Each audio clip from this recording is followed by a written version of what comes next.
Haley, welcome to Deep Into Sleep podcast. Hi, Yishan. Thank you so much for having me today. Lovely to be here.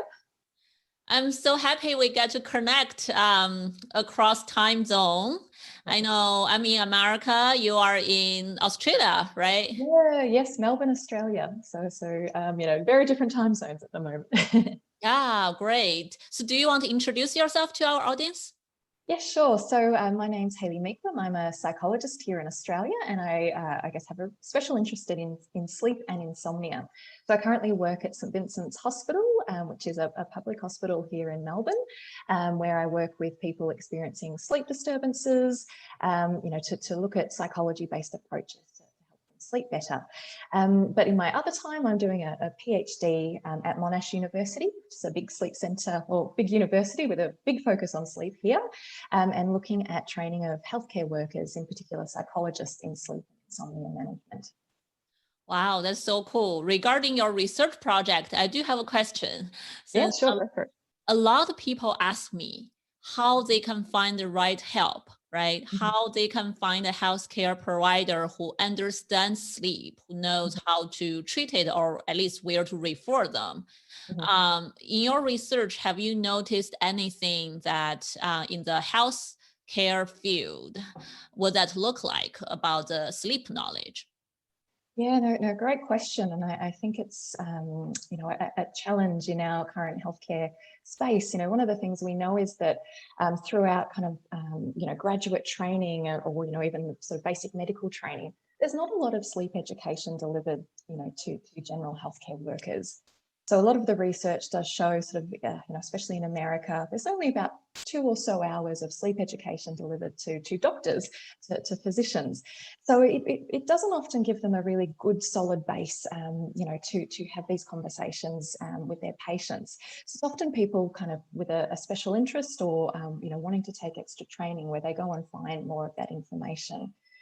Similarly for psychologists here, our research has shown that, graduate students only receive about 1 hour, a median of 1 hour is what they report, with about half sort of saying, look, I don't really get much at all into my graduate training years. Although we know that sleep problems commonly occur with conditions that people might be presenting to psychologists with, such as depression or anxiety, yet there's sort of just not a lot of training. So I guess a first step is always, if you're seeking to work with a healthcare practitioner, asking some of those questions. But there are some organisations that are really focusing on how to identify practitioners with more sleep skills. Some organisations are looking at how they credential people with sleep qualifications. And so the Society for Behavioural Sleep Medicine is a US-based organisation which has a sort of a board certification now in behavioural sleep medicine.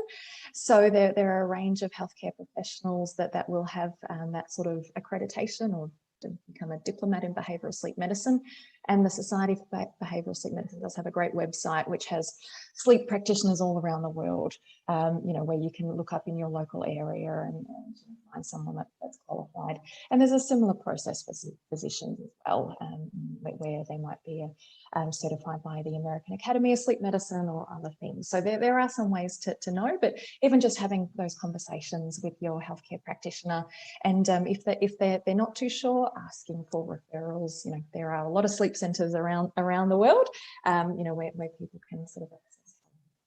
Oh, great. So sounds like when people really look for this kind of sleep related treatment, they should look for the credential background, look for the sleep center and how well trained the physician or the provider is, and that possibly can give them more information. Yeah, Looking definitely. to ask those questions. That's good to know. Yeah. Yeah. So I'm wondering, so when you talk about how poorly we're all trained, I just remind me of my own journey. When I got my license as a psychologist in America, after all these years of training, I got like thousands of hours, clinical hours. I had almost zero training in sleep. Yeah. So when I worked in hospitals, I remember I feel like I can treat a lot of different disorders, but when people come in with sleep issues, I only know sleep hygiene. Mhm. And actually, a lot of general population, I think, knows somewhat knows about sleep hygiene, right? But I want to ask you, in your own experience, both research-wise and clinical-wise, what is the difference between sleep hygiene versus, well-trained sleep physician or sleep provider, what they can offer in their sleep treatment? Yeah, it's a great question, and I think what you've described as your experience is probably the most common one. Sleep hygiene is thought of, I guess, more broadly as a sort of a good place to start with when people are sleeping poorly. And the first thing that you type into Google when you're like, oh, I'm not sleeping well, how do I sleep better? You'll get some general sleep hygiene advice. And my research has shown as well that that is what our graduate students that's the first thing that they go to. The main thing that they know is we'll do sleep hygiene. But I like to think of sleep hygiene as a bit more of a building block. It's sort of similar to some general diet and guidelines. Don't eat too much sugar. Maintain a balanced diet. It's some good general advice, but if people have a condition like diabetes or something else, it's sort of not clinical treatment. So sleep hygiene in itself is, some good recommendations around, maintaining some regularity with your sleep, regular going to bed, getting up at the same time, not having too much caffeine, before bed or sort of in that lead up towards sleep, having a good sleep environment. So, your room's not too hot or too cold. So it's sort of, I guess, it's a what we can do to sort of set up some good conditions for sleep. But if people have a sleep disorder, where we're sort of verging more on insomnia, which is where people have had sort of, difficulties either falling asleep, staying asleep, waking too early, it's been going on for 3 months or more. It happens, kind of 3 nights or more of the week, and has some significant impacts on their daytime functioning. They're struggling at work, or even in their social relationships, not wanting to engage as much with other people, or causing a bit of distress around sleep. Then sleep hygiene. Yeah, I guess it's we need to check it, but sleep treatment goes a little bit further.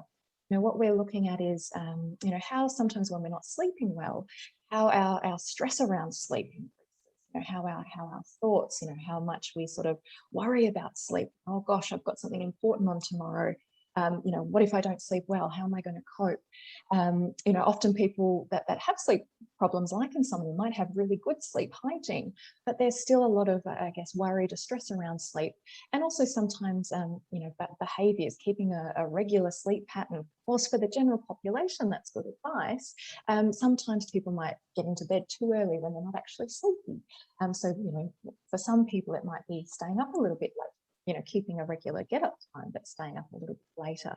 So it's sort of like we're looking at it from, I guess, a holistic perspective, looking at, that behavior around sleep, the thinking around sleep, but also what's going on during the day that might contribute to higher stress levels or, arousal around sleep.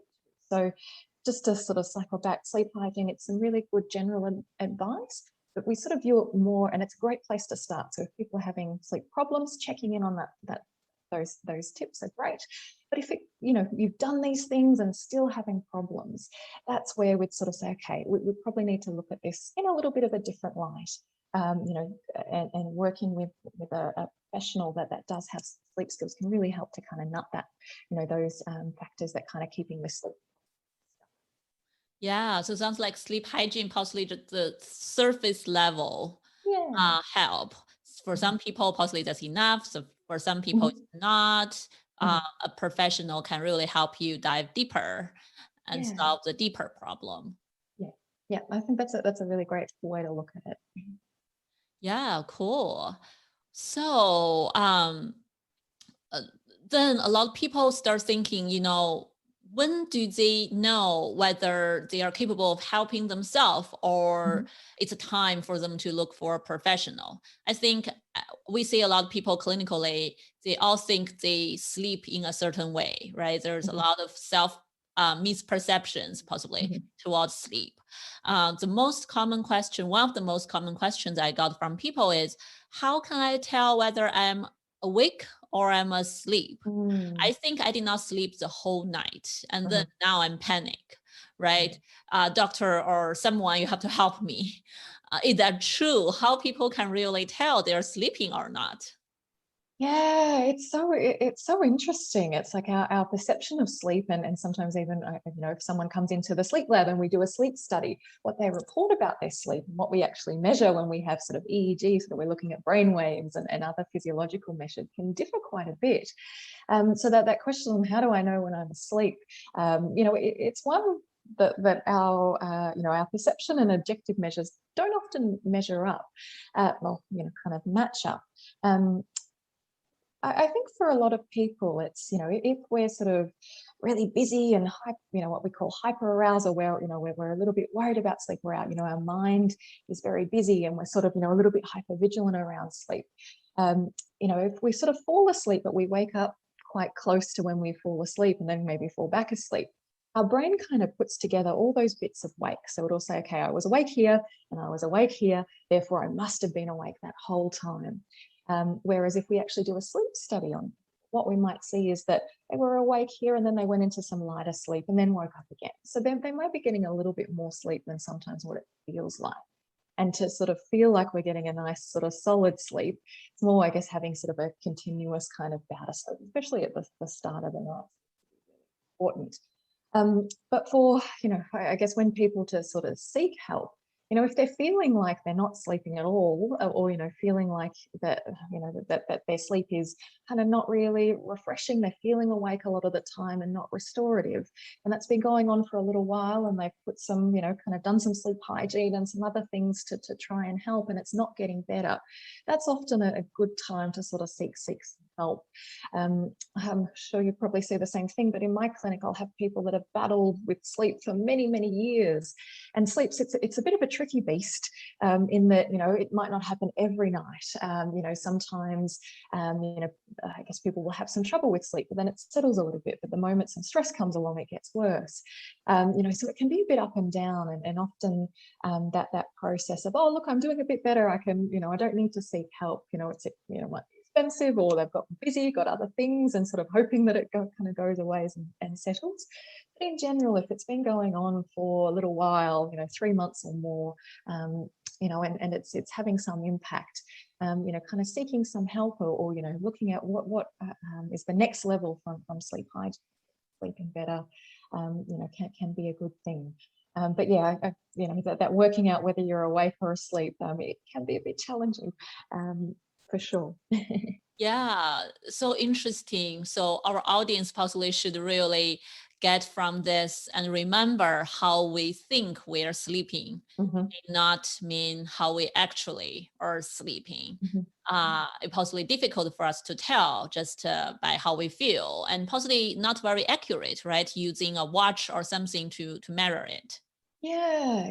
It's there's a lot of research going on in the space around how we measure sleep, and looking at those kind of devices that will give us a bit of a snapshot of sleep, like Fitbit or Jawbone, or sort of some of these other devices that move so quickly it's hard to keep track of them.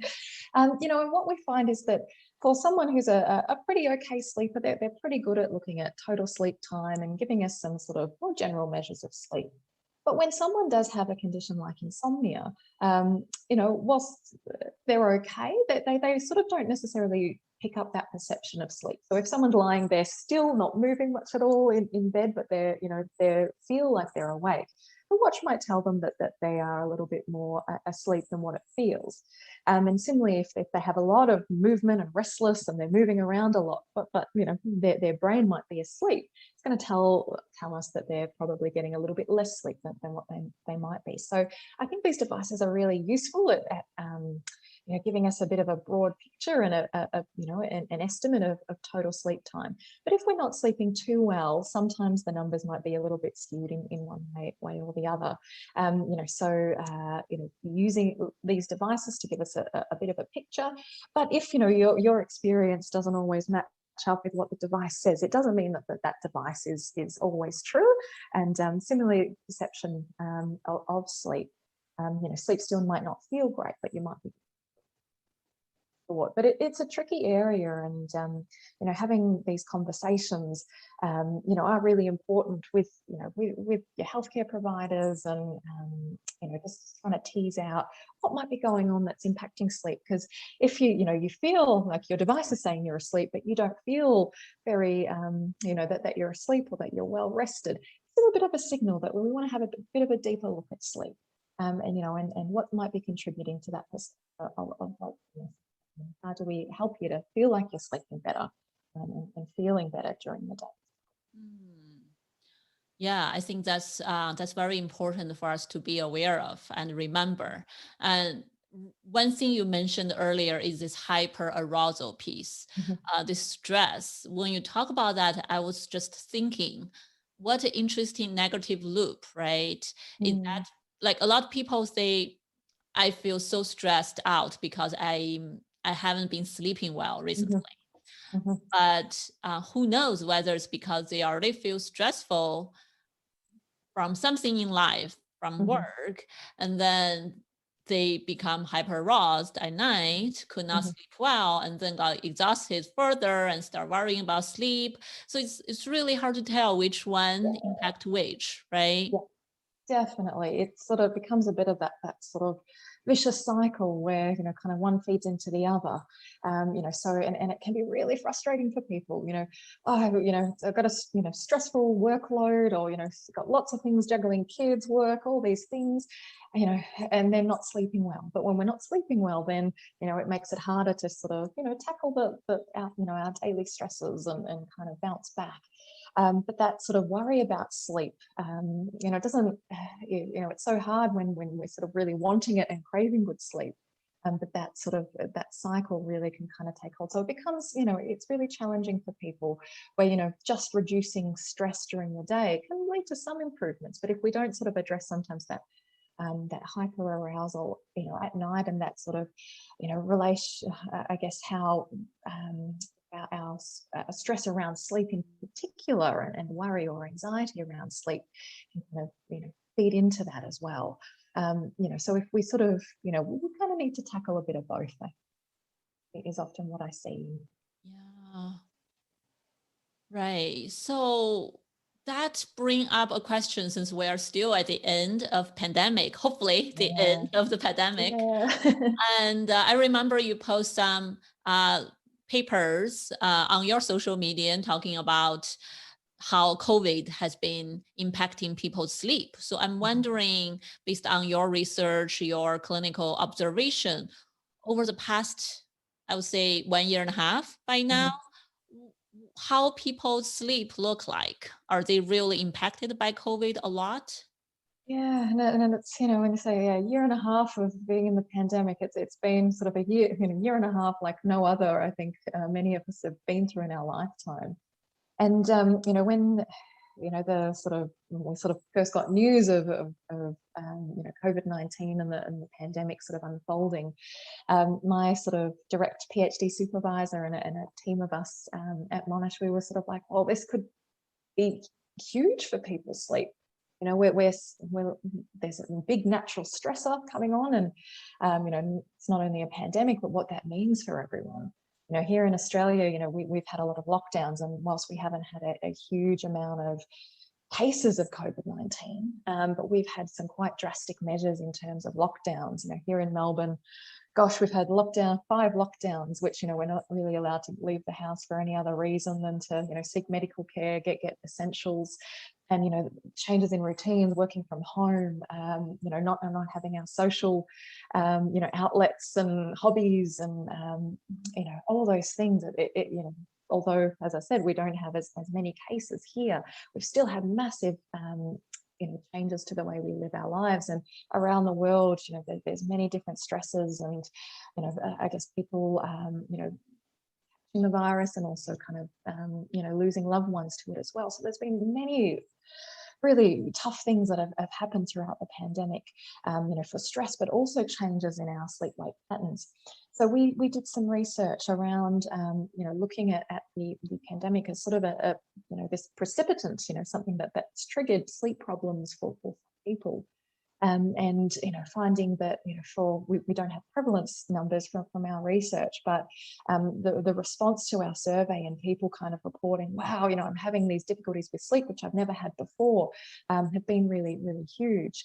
And for what we see with insomnia is people might have some underlying, I guess, predisposing factors that make them a little bit more likely to get a sleep problem. But often what happens is there's a big sort of a trigger, a stress, or what we call a precipitating event.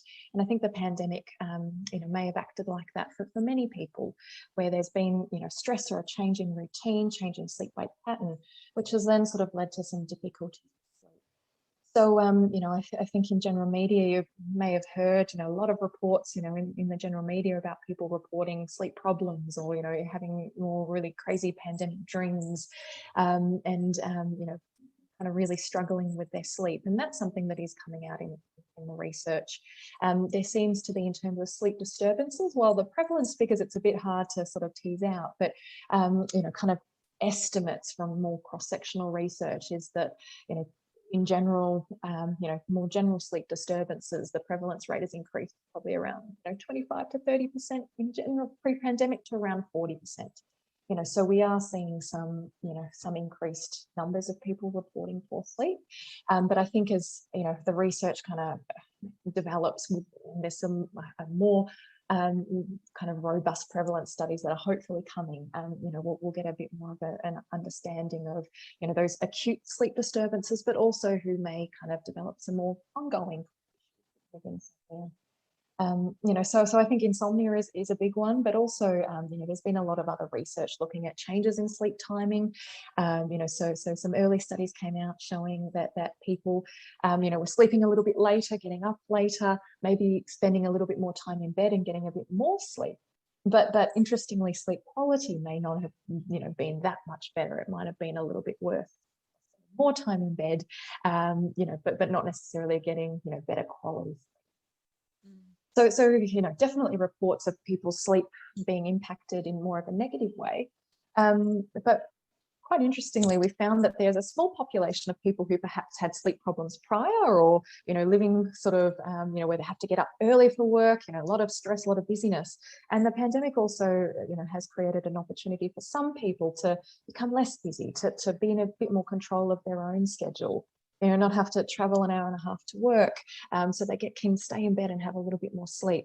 So whilst I think overwhelmingly what we've been hearing is people having sleep problems, during this time, for some people it's kind of gone the other way, and noticing a little bit more improvements. And that's something we're interested in following up a little bit more. What are the factors that led to people whose sleep has gotten worse versus those who have found it, a bit of respite. Oh, Improving sleep a little bit. yeah. So yeah, it's been a challenging time, but it's a bit different for everyone as Wow, that's so interesting. Understandable, I think, for some people, they sleep poorly and or worse. I did well. clinically in our clinic, we did notice people get more anxious, a lot Mhm, more mhm, need for inquiry for treatment, either mhm, for anxiety or sleep related issues. And the data you shared totally makes sense. But it's also interesting to know some people actually benefit from this. mhm. Yeah, Uh-huh. it is really interesting. And so in clinic, I've had some people coming through now who, they might report, look, I've never been a great sleeper, but it was okay. But when the pandemic sort of hit, my job was impacted or I had to work from home, that's when this really kind of taken hold. And so they're probably pretty, great to seek help so early in their sleep troubles. But yeah, we're definitely seeing some of that coming through, in my clinic, where it just seems that the pandemic has sort of, triggered some more sleep problems for some people. And as you mentioned, sort of, we're also seeing some increased reports of stress, anxiety, depression during this time as well.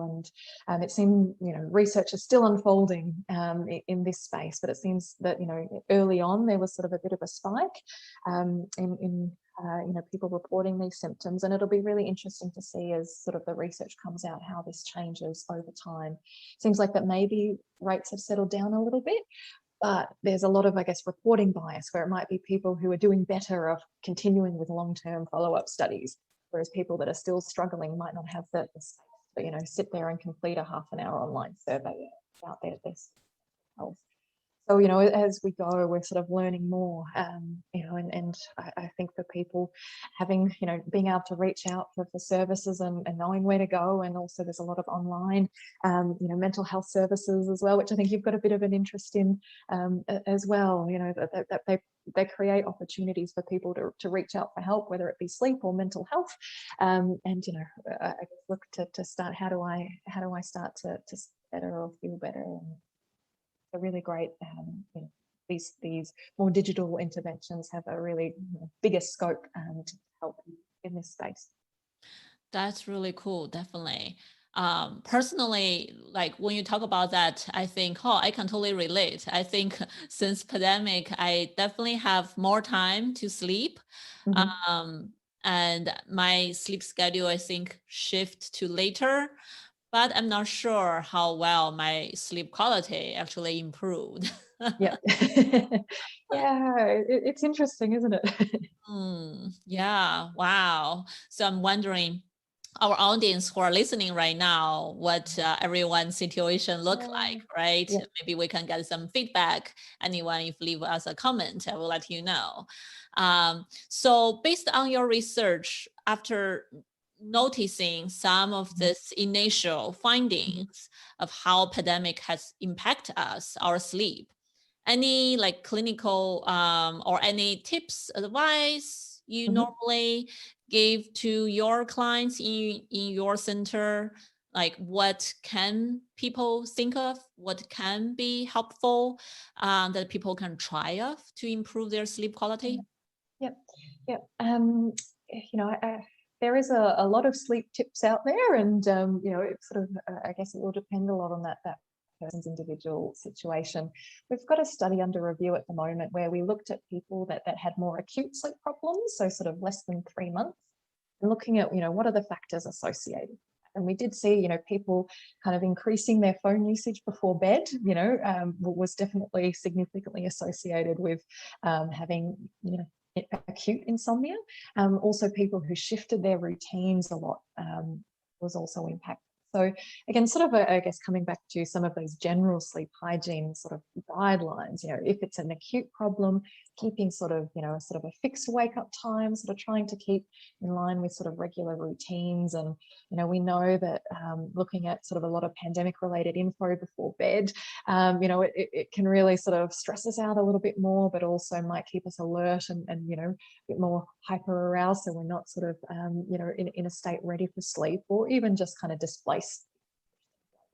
So some sort of, general things of what we're seeing from this, that as well as kind of, what can we do to look after our stressful time. So in previous times when you've been stressed, what's really helped to reduce those stress? So around, is it exercise? Is it, making time to connect with others? I guess, that self-care really comes in. And so I guess that's more if, someone's sort of acutely not sleeping well. But as it sort of goes on a little bit longer, and that's sort of the research we're looking at now, what are the factors that are really maintaining sleep problems for some people, and don't have the answers on, from the pandemic yet. But in general, I think that's it. If it's, these sleep problems have been going on for, 3 months or more, we want to be looking at things, such as, how much do you feel like you're actually sleeping at this point in time compared to how long that you might be sleeping? What we do see for a lot of people that struggle with sleep is that, that they're trying so hard for sleep. They really want it. They're putting in a lot of effort into sleep. But we know that kind of, spend, just say we're only sleeping for 6 or 6.5 hours per night on average, but we're spending around 10 hours in bed. It needs a lot of time of being awake, being frustrated, tossing, turning, kind of getting quite anxious about our sleep. And that can lead to a little bit more that sort of around that hyper arousal, but also our brain starts to make some assumptions that, bed is a place of being awake, being frustrated, playing on our phone, doing these things, as opposed to a place of rest and sleep. So for some people, it's just sort of having a bit of a look at, are you spending a lot longer in bed than the time you are sleeping? The time that you're getting into bed, how sleepy do you feel? Is it sort of something you're more getting into bed because you want to achieve a certain amount of sleep? Or is it more that you've got some cues of sleepiness versus tiredness? So what you might think about is, I always ask people, what does sleepiness feel like to you? How do we know that we're sleepy versus just sort of being tired? For me, I might get, when I'm tired, I'm just a bit, I can't be bothered with doing much. I want to sit on the couch and veg out watching Netflix, for a long time, but I'm not necessarily ready for sleep.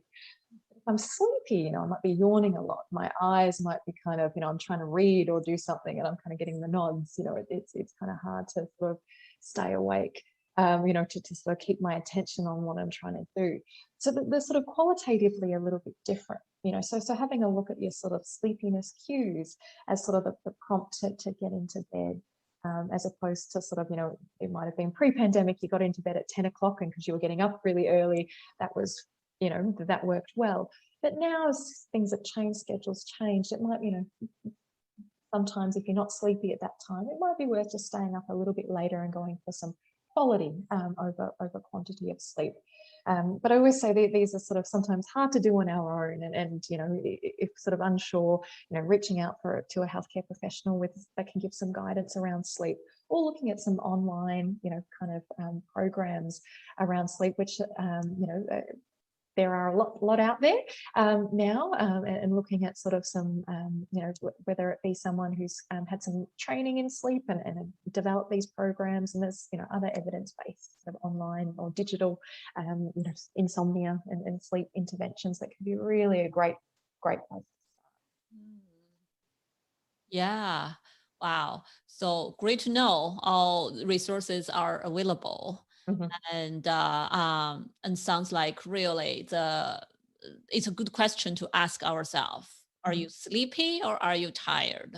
What kind of cues your body are sending you? Mhm. And what kind of sleep routine are you following? Do you need Mhm. to adapt it right now Yeah. compared to 1 year or 2 years ago? Yeah. Right.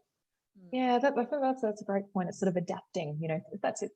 Circumstances, our own, physiology, not physiology may have changed, but what we might be needing from sleep may have changed a little bit. And to be a bit flexible and to ask those questions in sort of that kind of reflective manner can be really useful. Not always easy, but useful and helpful too. Yeah, wonderful. Thank you so much. I think all this are wonderful information for the audience to learn and to know. So near the end of the show, is there any final wisdom you want to share to the audience? I don't know about final wisdom, but I think if people are tuning in, they're interested in sleep or and their mental health, and that's great. It's a great. I think sometimes the first place to start is to ask some of those questions. I'm not sleeping well. Well, how long has this been going on? Is it have I sort of looked at some of these sleep hygiene sort of techniques and I put these in place, but I'm still having some troubles, then that's a nice time to sort of reach out for some help. And I think, on the other side, healthcare professionals that might be listening, whether they're psychologists or physicians, we know that the sleep education that we get during our training isn't probably, enough or kind of exactly what we need for, all our patients and clients coming in. So doing a little bit of extra training in your local area, or sort of, having, seeing if there's some ways to upskill and learn a bit more about sleep can be so helpful for patients. And I think, when I have clients coming in, when they feel that someone understands their sleep, they've often been through many healthcare professionals that might not have been too sure what to do about sleep. Just being able to have those conversations and referring on if you're not too sure, I think so appreciated, and helping them get that help for sleep. So, whether it be, looking up what's in your local area or doing some further training, it's a great thing that you can do if you've got the time and space for it. Yeah, great. So not only the audience, if you need help yourself, right, look Mhm. for the professional help, but for Mhm. health care workers, you can get further trainings in the Mhm. sleep field. Yeah, I think this field really needs more and more people to learn it and to get familiar with it, to move it Yeah, forward. Yeah. definitely. And I think, Society for Behavioral Sleep Medicine, is a really great place for, especially psychologists, to link in. They've got some great resources and webinars and all these sorts of things. So if people are interested, it's I'd say my first port of call worldwide. But in each country, there's often different. Here in Australia, we've got the Australasian Sleep Association. So in everyone's countries, there's often some really great networks and professional organizations. Yeah. Started.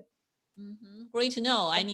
I should list the Australian one on my podcast website too. I have a resource page.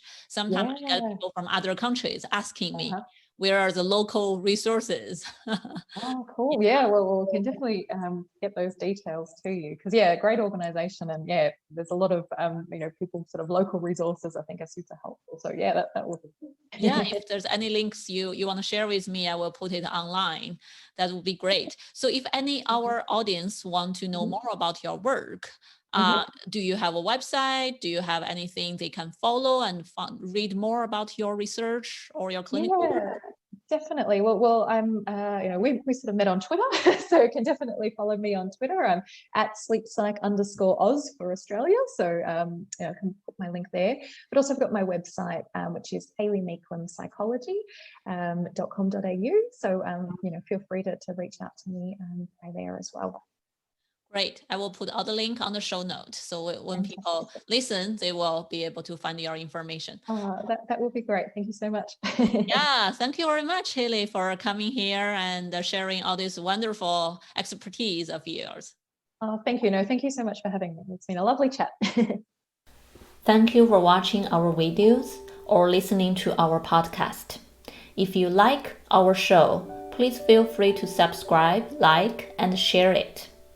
If you have any questions or feedback, we would always love to hear from you. You can either email us or leave feedback on our website at mindbodygarden.com or directly under the YouTube video channel. Thank you very much for your company today, and hopefully to hear from you or have you with us next time.